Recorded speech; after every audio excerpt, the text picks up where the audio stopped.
Hello.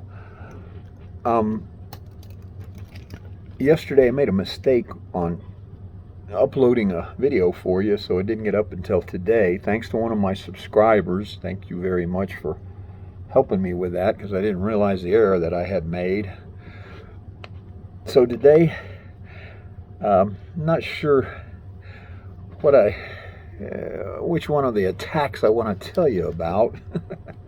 But here's my book, My Dance with the Zodiac Killer. Has everything in it that's not on my YouTube channel about the Zodiac Killer, D.B. Cooper, Frank Morse and the Anglin brothers, the Texarkana Moonlight Murderer, because Frank Lee Morris, who escaped from Alcatraz, did all of that stuff. And after they escaped, they went to Florida. Some smarty britches left me a comment saying, now why would they stay in San Francisco and start killing people there? I mean, this guy didn't stop to think. They escaped in 62, and it was probably in the late 60s when they started killing people. Well, it was before that. They were killing people in San Francisco probably in 65, and but they spent the first year or two in Florida killing people. And they went back to San Francisco, and according to Frank, they were trying to get back at the system, being, like they saw the system inside the prison as being the system of government or whatever that they felt like was controlling them, and they wanted to do something about it. That's why they went over there and started harassing people. I guess he got enough confidence by then to know that he wasn't going to get caught. I don't know which story I want to tell you today, but I told you yesterday about how I used my bicycle as a weapon. And the way I would do that, because I could stand up, straddle the bike, and I would not be sitting on the seat, and I could pull the bike up by the handles, the back tire would go flying out like that and hit whatever was in front of it. And I learned by practicing on a tree how to land those tire hits wherever I wanted them to land. And I landed a few of them on Frank Morse's forearm. They tried to stop me one day.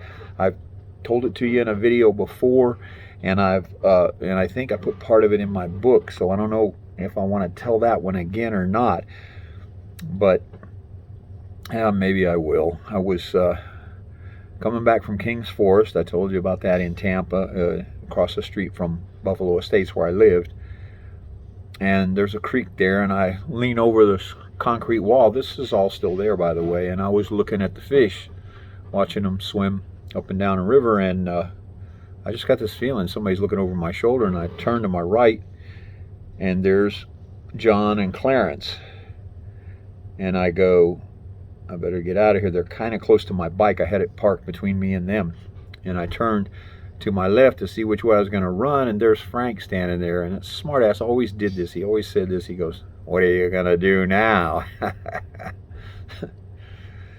And I go, well, to myself, I said, I'm going to get that bike, and I'm going to get the hell out of here, and if I can't, I'm going to beat somebody's ass with it.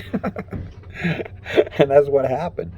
I grabbed the bike. Frank goes, don't let him get that bike. It was too late. I got the bike, and I took a swing at the Anglin brothers, and they stepped back and went like this. John did not want to get hit. I'd already broken a couple of his fingers, and, well, I didn't break his fingers. Clarence broke his fingers, but it was because Clarence was taking a shot at me, and I ducked. But anyway, maybe I have to tell you that story again.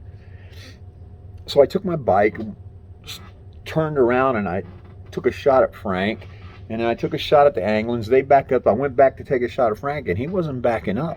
So I hit him, pow, on the arm. Then he backed up, and I turned on, took a couple of more shots at the Anglins, and John just kept going. John let me know, hey, we ain't gonna mess with you, okay? So I turned around, and I let Frank have like 4 or 5 hits until he finally backed down. But I can say one thing about him: as scared as he was of me at other times in Mexico, this time he really didn't want to back down. But I think it was because the Anglin brothers were on the other side of me, and he figured they were going to help him. And he had anger in his face. It was really, I mean, he had murder in his face. I was, this was around the time of the paper route, I don't know, 12, 14. He didn't, I didn't know anything about serial killers or who he was, but I remember what they looked like closing in on me. After I hit him a couple of times, I jumped on the bike and took off, and he goes, "Get him before he gets away." It was too late because I was gone. Like I said, I was pretty fast on that bike. And in Mexico, he told that to me one time when he was threatening me that we're going to get you at night because you put some tire tracks on my arms and you pulled a gun on me and different things like that. Maybe I should tell you about the gun. This is enough for today. I'll tell you some more tomorrow.